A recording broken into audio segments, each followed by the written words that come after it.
हाँ जी, क्या हाल है। So basically we are doing inventory valuation. In the last class मैंने आपको इन्वेंट्री वैल्यूएशन करवाई थी। जो प्रीवियस 2 क्लासेस थी हमारी, उनमें we did inventory valuation, but हमने ना एक आसान वाले मेथड से किया था। आसान इन अ मीन के वो जो था वो पीरियोडिक मेथड था। अब मैंने आपको ये बताना है कि जो इन्वेंट्री वैल्यूएशन है ना, वो 2 तरीके से हो सकती है। एक तो होती है पीरियोडिक मेथड से एंड एक होती है परपेचुअल मेथड से। अब जो रीसेंट क्लासेस में हमने अभी तक किया है इन द प्रीवियस 2 क्लासेस, वो पीरियोडिक मेथड है, ठीक है। और अभी आज मैंने आपको ये सिखाना है कि परपेचुअल मेथड से इन्वेंट्री वैल्यूएशन कैसे होती है। तो उसके लिए सेम डेटा मैं यूज़ कर रहा हूँ जो मैंने पिछले मेथड में यूज़ किया था, एंड ताकि आपको समझने में थोड़ी सी आसानी हो जाए। अब इसमें आपको सबसे पहले आपने एक काम करना है। हमेशा जब भी आपको कोई भी क्वेश्चन आए रिलेटेड टू इन्वेंट्री वैल्यूएशन और उसमें आपको बोले कि परपेचुअल मेथड के थ्रू आप बनाएं, तो आपने सबसे पहले बग़ैर कोई और काम किए सबसे पहले इस तरह का एक टेबल बनाना है। इट्स 99% चांस कि आपके पेपर में ये टेबल आपको बना हुआ आएगा एंड इसमें आपने वैल्यूज़ फिल करनी होंगी। I am talking about A levels and O levels, ठीक है। तो इट्स लाइक 99% चांस। अब अगर नहीं बना हुआ होगा तो then you got to make this table, ठीक है। तो इस टेबल में सबसे फर्स्ट कॉलम जो होगा ना, ये टेबल देख लो, आपकी स्क्रीन के ऊपर मैंने फुल कर दिया है। ये जो टेबल है इसमें जो फर्स्ट कॉलम, अब इसको देख के आपने घबराना नहीं है, ठीक है ना, घबराना नहीं है। फर्स्ट कॉलम आपने डेट का बनाना है, फिर उसके बाद आपने 3 बड़े कॉलम्स बनाने हैं, एक परचेजेस का, एक सेल्स का एंड एक बैलेंस का, ठीक है। सबसे बड़ा कॉलम नहीं, सॉरी, सबसे फर्स्ट कॉलम डेट का, उसके बाद एक परचेजेस का बड़ा कॉलम, सेल्स का बड़ा कॉलम और बैलेंस का बड़ा कॉलम। उसके बाद जो परचेजेस, सेल्स एंड बैलेंस है, इन तीनों कॉलम्स में आगे सब डिवीजन करके 3 फर्दर कॉलम्स बना ले, एक क्यू का, आर का, वी का, Q R V, Q R V. अब ये है क्या, मैं आपको समझाता हूँ। मतलब अभी जब पहले शुरू में आप देखोगे तो आप बड़ा जो है इसको डरावना आपको लगेगा, बट इट्स सुपर इजी, ठीक है। तो अभी सिर्फ आपको मैं फॉर्मेट समझा रहा हूँ कि ये टेबल अगर आपको बनाना पड़ जाए तो कैसे बनाओगे। सबसे पहले बड़े 4 कलम बनाना, फर्स्ट डेट का, सेकंड परचेजेस का, उसके बाद सेल्स का एंड फिर बैलेंस का, ठीक है। उसके बाद जो परचेजेस, सेल्स एंड बैलेंस का कॉलम है उसमें 3 कॉलम्स बनेंगे, एक क्यू का, आर का, वी का, Q R V, Q R V. अच्छा, अब क्यू का मतलब है क्वांटिटी, आर का मतलब है रेट, वी का मतलब है वैल्यू, ठीक है। Same here, Q means quantity, R means rate and V means value. अब ये मैं जब कैलकुलेशन सिखाऊंगा तो मैं आपको सामने खुद ही पता चल जाएगा कि क्यू आर वी का क्या मतलब है, ठीक है। तो अब ये एक फॉर्मेट है, इस फॉर्मेट को हम फिल करेंगे, ठीक है। तो इसको करना कैसे है वो मैं आपको समझाऊंगा, और मैं 2-3 ट्रांजैक्शंस जब इसमें रिकॉर्ड कर लूँगा उसके बाद मैं आपको परपेचुअल का सही अच्छे तरीके से मतलब भी समझाऊंगा कि परपेचुअल का असल में मतलब क्या होता है, ठीक है। तो शुरू करते हैं। अब इसमें अब सवाल भी मैं आपके सामने पढ़ देता हूँ ताकि आपको सारी सिचुएशन भी समझ आ जाए। वो कह रहा है कि इन्वेंट्री एट 1 जनवरी, मतलब this is at the start of the year. आपके पास 50 यूनिट्स पड़े हुए हैं एट $12 पर यूनिट, ठीक है। तो मतलब this is your opening inventory, ठीक है। उसके बाद ये आपने परचेजेस करी हैं, ठीक है, और ये आपने सेल्स करी हैं। अच्छा, अब सेल्स के बारे में एक चीज़ आपने याद रखनी है कि इन्वेंट्री वैल्यूएशन में चाहे परपेचुअल बेसिस पे कर रहे हो, चाहे पीरियोडिक बेसिस पे कर रहे हो, चाहे कुछ भी कर रहे हो, इन्वेंट्री वैल्यूएशन में सेल प्राइस का कोई काम नहीं होता, ठीक है। मतलब इसका कोई काम नहीं है, दिस इज़ लाइक यूजलेस। आप ये समझ लो ये आपको कंफ्यूज करने के लिए दिया हुआ है, ठीक है। इसमें इन्वेंट्री वैल्यूएशन में हमेशा कॉस्ट यूज़ होती है, हमेशा कॉस्ट यूज़ होती है। अब क्वेश्चन में वो कह रहा है कि inventory valuation using FIFO method आप ये ज़रा करके दें। तो हम करते हैं। सबसे पहले हम क्या करेंगे, डेट के कॉलम में आपने हमेशा, मैं 2-3 ट्रांजैक्शंस पोस्ट कर लूँ then you will get the hang of it, ठीक है। अभी सिर्फ देख लो एंड इट्स वेरी इंपॉर्टेंट, ठीक है। और एक बात मैं आपको ये भी बता दूं कि इसका एग्ज़ाम में आने का चांस बहुत कम होता है, लाइक इट्स कोई 10 सालों में 2 दफ़ा आया होगा, बट ये है कि सिलेबस में है तो we got to do this, ठीक है। तो सबसे पहले तो आपने डेट का कॉलम लिख लेना है। डेट के कॉलम में जाके मैं डेट लिखूंगा सबसे पहले। यहाँ पे मैं लिख रहा हूँ 1 जैन, ठीक है। 1 जैन को मैं जाऊँगा, 1 जैन को मैं अपने बैलेंस में मैं जाके क्यू के अंडर लिखूँगा मेरे पास जितने नंबर ऑफ़ यूनिट्स हैं। I have 50 units each eight 12 and उनकी जो वैल्यू है वो कितनी बनती है, ठीक है। 50 को मल्टीप्लाई मैं करूँगा, अगर मैं 12 से मल्टीप्लाई करता हूँ 50 को, तो मुझे पता चल जाएगा कि मेरी इस इन्वेंट्री की वैल्यू बनती है 600, ठीक है। मैं आपको दोबारा बता देता हूँ मैंने क्या किया है। मैंने इधर जो मेरा ओपनिंग स्टॉक था, ठीक है, मेरी जो ओपनिंग इन्वेंट्री थी ये वाली 50 यूनिट्स एट $12, ठीक है। ये मेरी इन्वेंट्री एट 1 जनवरी थी ना, एट स्टार्ट, ठीक है। तो इसको मैंने जाके ये एट 1 जनवरी लिख दिया, ठीक है। 50 यूनिट्स हैं एट $12 ईच, ठीक है।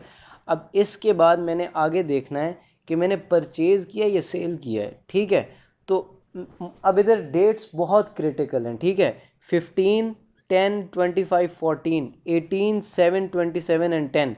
तो 15 जनवरी को आपने परचेज़ किया है, ठीक है, तो 15 जनवरी जाके लिख देंगे। अब जो सेल है फर्स्ट वो 18 को है, इसलिए मैं पहले परचेज़ लिखूंगा। अगर सेल पहले होती तो मैं पहले सेल की वैल्यू लिखता। तो 15 जनवरी जाके डेट लिखूंगा, उसके बाद 80 यूनिट्स परचेज़ किए एट $13, ठीक है। तो यहाँ पे जाके मैं 15 जनवरी लिखता हूँ,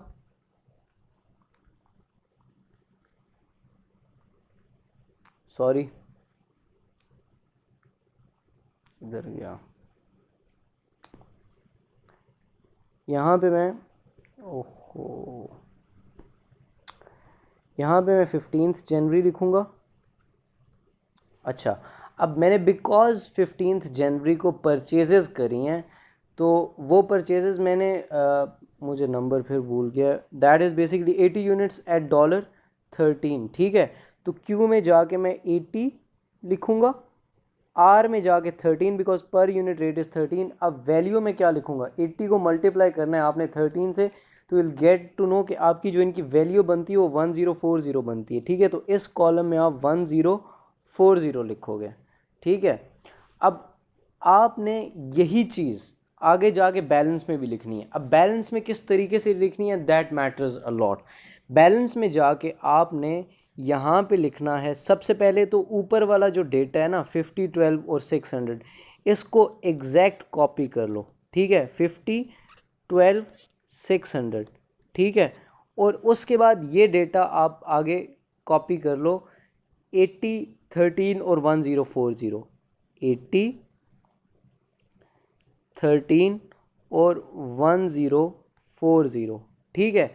तो this is how you will do it. अब एक ट्रांजैक्शन मुझे और पास करने दो और उसके बाद मैं आपको सही डिटेल में समझाऊंगा कि ये हो क्या रहा है, ठीक है। गिव मी लाइक 1 मिनट और दे दो and then you will get the hang of it. अभी भी जो अक्लमंद लोग हैं मे बी उनको समझ आ रही होगी मैं क्या कर रहा हूँ, but if you are like not getting it तो मुझे 1 मिनट दे दो, then I can explain you each and everything और हर चीज़ क्लियर हो जाएगी। अब अगली जो मेरी ट्रांजैक्शन है वो मुझे डेट देखनी है कि किस डेट को है।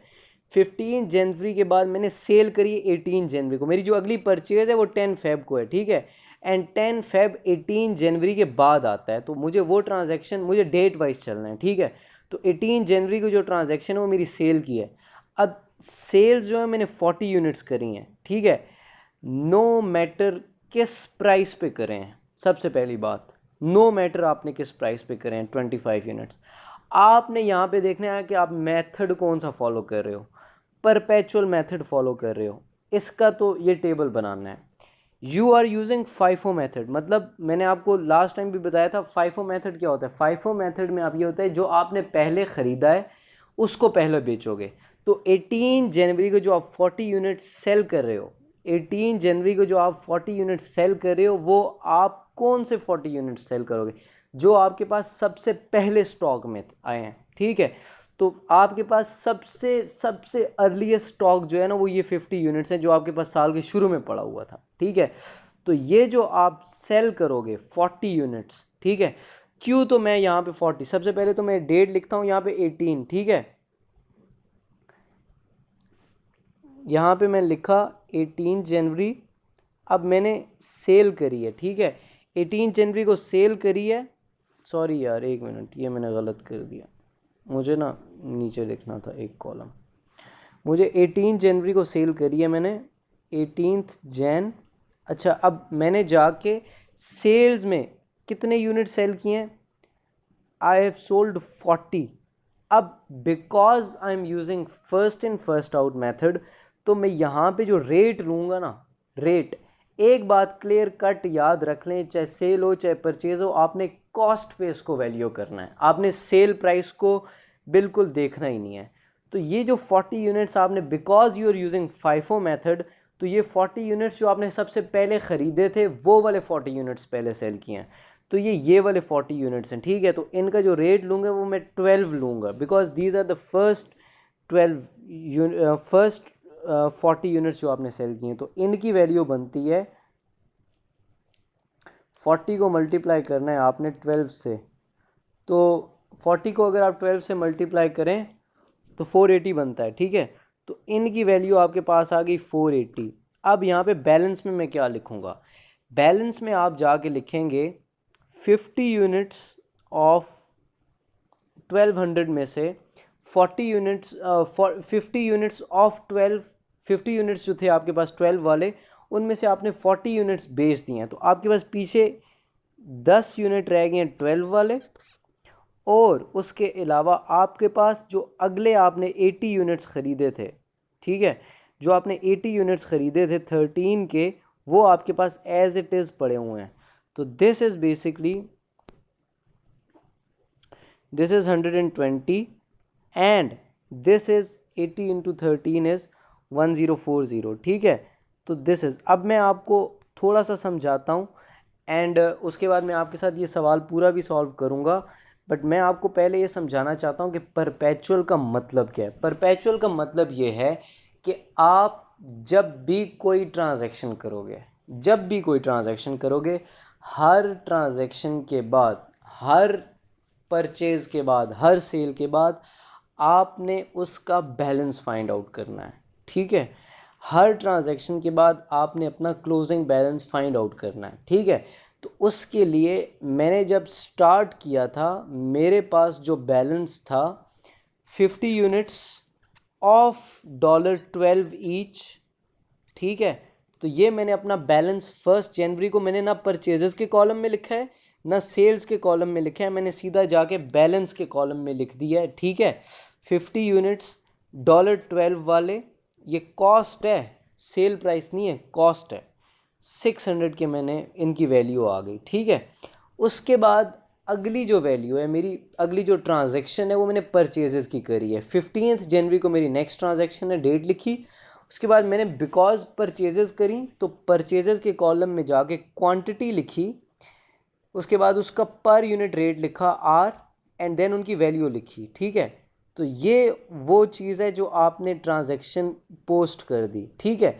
जब आपने ये पोस्ट कर दी, बिकॉज आपने अभी तक कुछ बेचा नहीं है, तो आपके बैलेंस में, अब इधर बैलेंस में आ जाओ, ठीक है।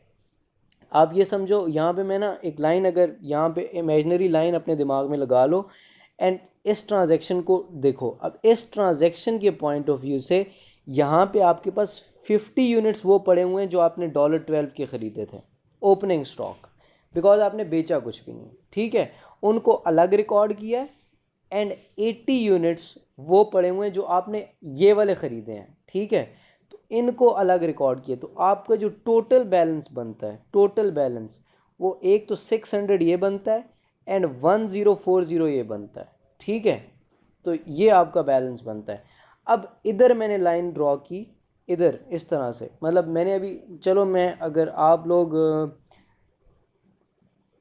की आसानी के लिए ना, I think I should draw lines.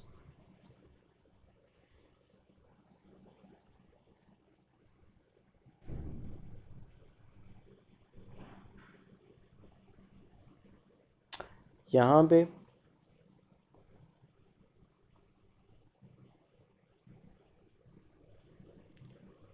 And then hair,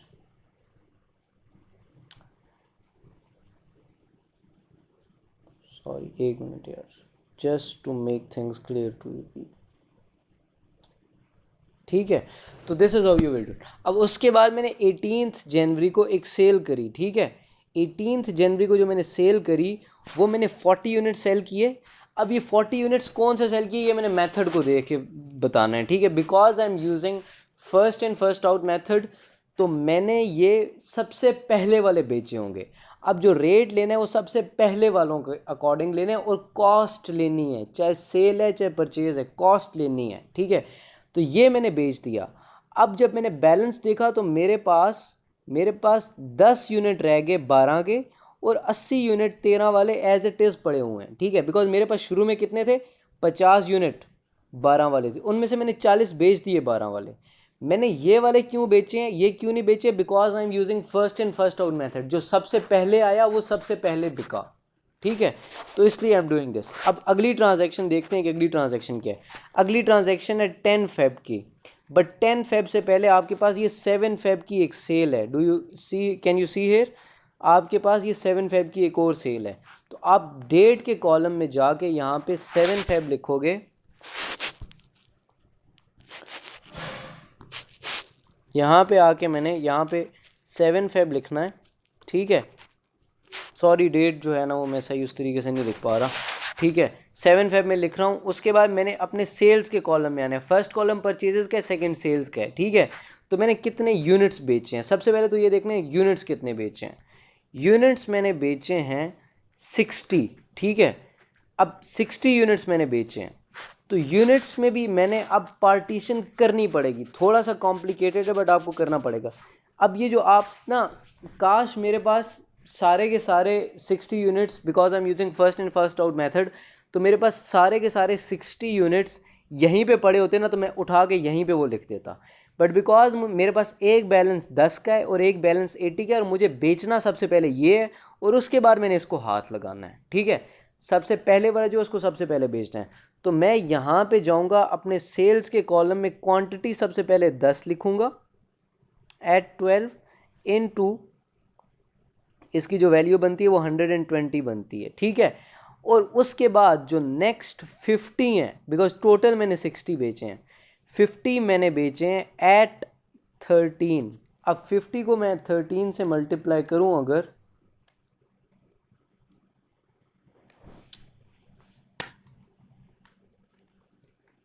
fifteen को 13 से अगर मैं मल्टीप्लाई करूं, 50 को 13 से मल्टीप्लाई करूं अगर, तो आई गेट 650, ठीक है।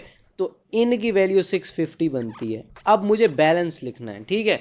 अब बैलेंस मेरे पास कितना रह गया, अब बैलेंस इस ट्रांजैक्शन के बाद मेरे पास जो बैलेंस रह गया वो रह गया है 60 यूनिट्स ऑफ 13। बिकॉज मेरे पास जो ये बैलेंस था, देखो मेरे पास एक बैलेंस था इसका, एक बैलेंस था ये।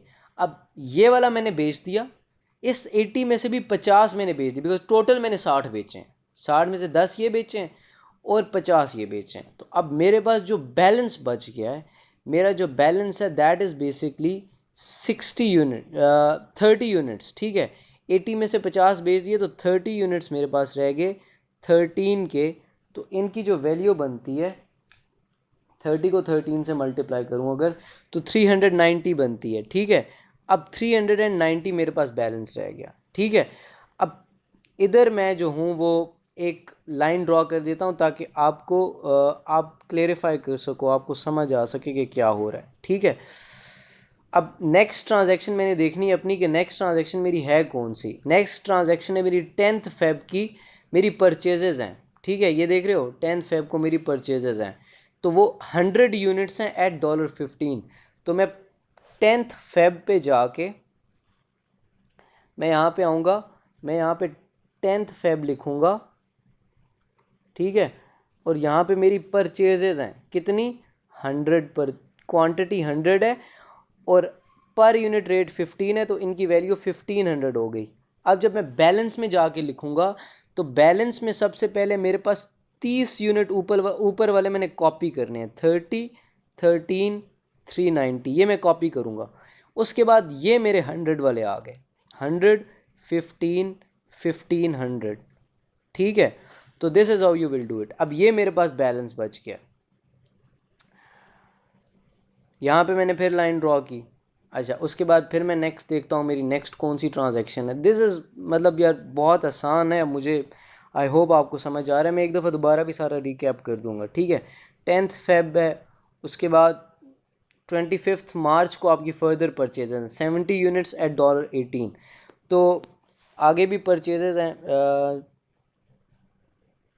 25th मार्च। तो this is how you will do it.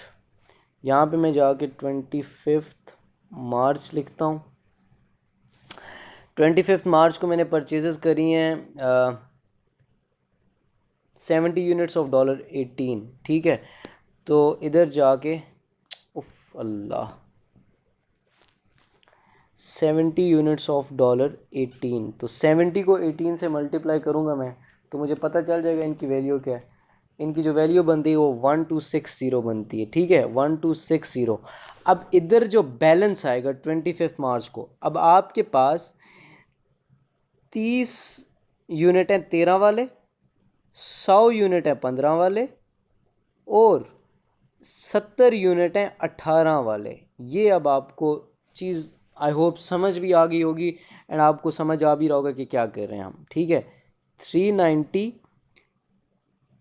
1500 ये वैल्यू मैं लिख रहा हूँ, ठीक है, एंड दिस इज़ 1260, ठीक है। तो this is how you will do it. अब यहाँ पे मैं फिर पार्टीशन लाइन ड्रॉ कर देता हूँ जस्ट फॉर कि आप लोग इजी रहो। इसके बाद 25 मार्च के बाद मुझे देखना पड़ेगा, सॉरी 25 मार्च के बाद मेरी 27 मार्च की एक है 65 यूनिट्स मैंने बेचे। अब 65 यूनिट्स मैंने बेचे 30 के हैं, डू यू अंडरस्टैंड। 65 यूनिट्स मैंने कितने के 30 के बेचे, बट मुझे सेलिंग प्राइस से कोई गर्ज ही नहीं है, मुझे कॉस्ट देखनी है बस। अब 65 यूनिट्स मैंने बेचे हैं अगले, अब कॉस्ट में अपनी मर्ज़ी से लिखूँगा। 28 को मैं बेच रहा हूँ, सही है, 28 को मैं बेच रहा हूँ। 28 को ये डेट मैंने लिख ली 28 मार्च। अब because I am selling 65 units, अब ये 65 यूनिट्स में कौन से बेचूंगा। अब इधर मैं 65 नहीं लिख सकता, यहाँ पे मुझे लिखना पड़ेगा सबसे पहले तो कि मैंने सबसे पहले 30 यूनिट्स ये बेचे 13 वाले, ठीक है, 30 यूनिट्स 13 वाले बेचे।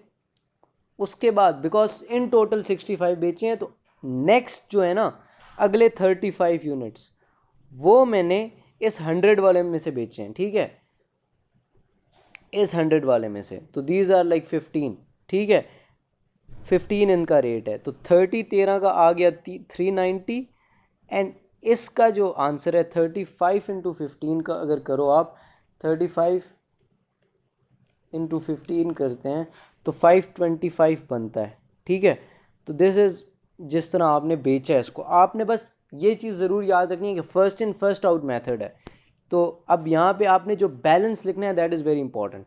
अब 100 वाले 30 वाले 13 तो निकल गए आपके, मैं कह रहा हूँ कि ये जो 13 वाला बैलेंस है ये तो इधर आ गया, सेल हो गया। अब ये जो 115 है इसमें से भी 35 सेल हो गए हैं, तो पीछे जो बैलेंस आपका रह गया है ना, वो पता है क्या रह गया है, वो बैलेंस आपका रह गया है 35 अगर चले गए तो 65 यूनिट्स आपके रह गए 15 वाले।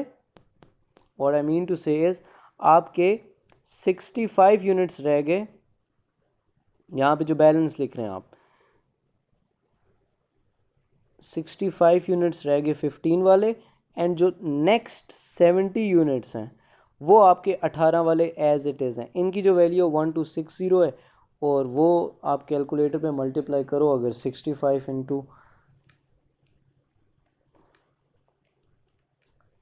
इसकी वैल्यू आती है 975, ठीक है, तो 975। अब 28 मार्च हो गया है, 28 मार्च का बैलेंस भी हमने निकाल लिया है। तो 28 मार्च के बाद जो नेक्स्ट हमारी ट्रांजैक्शन है उसको देखते हैं। 28 मार्च के बाद हमारी 27 मार्च है जिसमें हमने सेल करी है 65 यूनिट्स की। ओप्स अल्लाह यार, ये 27 मार्च है, सॉरी, ठीक है, this is 27th of March, ये डेट मैंने गलत लिख दी है, sorry sorry, this is like 27th of March. ये जो डेट है ना, ये 27 मार्च है। अच्छा, सो उसके बाद आपने आगे आगे की ट्रांजैक्शंस को देखना है। 27 मार्च हो गया। 27 मार्च के बाद एक 10th अप्रैल है एंड एक 14th अप्रैल है। तो 10 अप्रैल की पहले लिखेंगे 50 यूनिट आपने सेल किए हैं, एट 30 के किए हैं या जितने के भी किए हैं आपने 50 यूनिट सेल किए हैं, तो उनको आपने कॉस्ट के पॉइंट ऑफ व्यू से अब 50 यूनिट सेल किए हैं। 10th अप्रैल डेट में जाऊंगा, डेट के कॉलम में जाके लिखूंगा मैंने 10th अप्रैल को सेल किए हैं कितने यूनिट्स, अब 50 यूनिट सेल किए हैं। तो 50 मैंने कौन से 50 सेल करने हैं, सबसे पहले मुझे मेरा जो बैलेंस है वो करना है। तो अब 65 मेरे पास पड़े हुए थे, तो मैंने इन्हीं में से कर दिए 50 यूनिट सेल। तो यहाँ पे मैं ए की वैल्यू लिख दूंगा 50 यूनिट्स ऑफ $15। ठीक है, तो ये 750 बनता है if I am not wrong.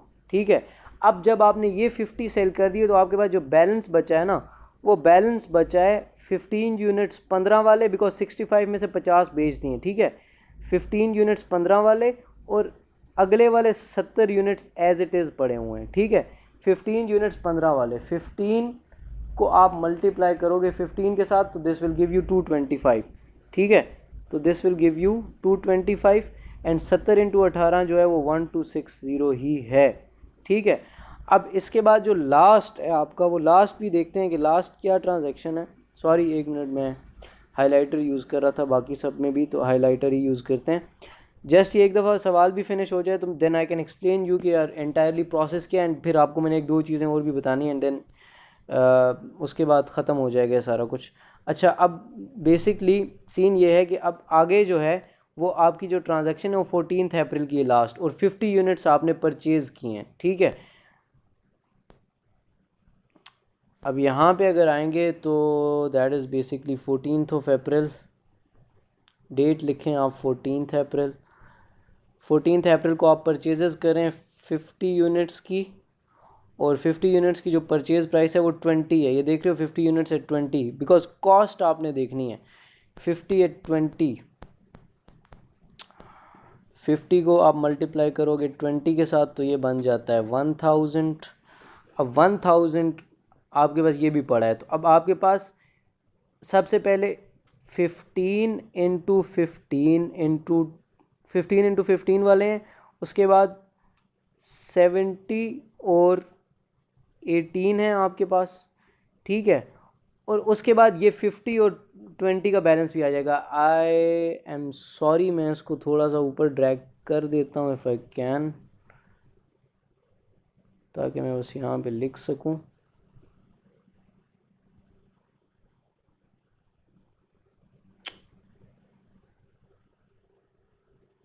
सारा बैलेंस आउट हो जाएगा। यहाँ पे बस मैं लिख रहा हूँ ताकि मैं बस आपको थोड़ा सा एक्सप्लेन कर दूँ, सही है। तो यहाँ पे मुझे आगे लिखना पड़ेगा कि मेरे पास 50 यूनिट्स जो हैं वो 20 वाले भी पड़े हैं। अब इनका जो बैलेंस बनता है ये 1000 बनता है। अच्छा, 70 इंटू 18 का जो था वो 1260 था,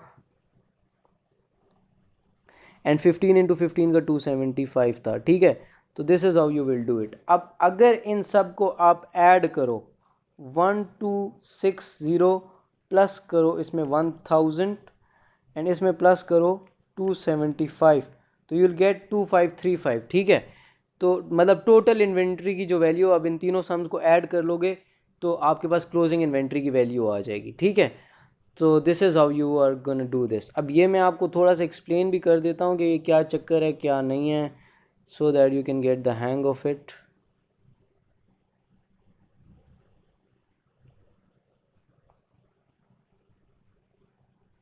हाँ बस सही है।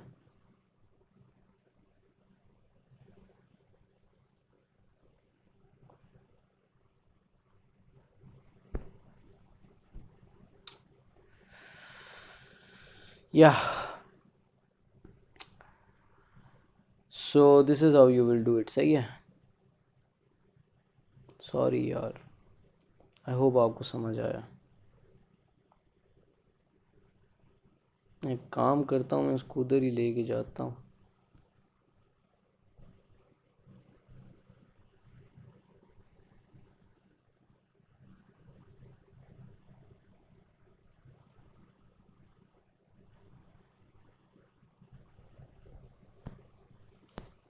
यहाँ से आप बस समझ लो यार 70 इंटू 18 है।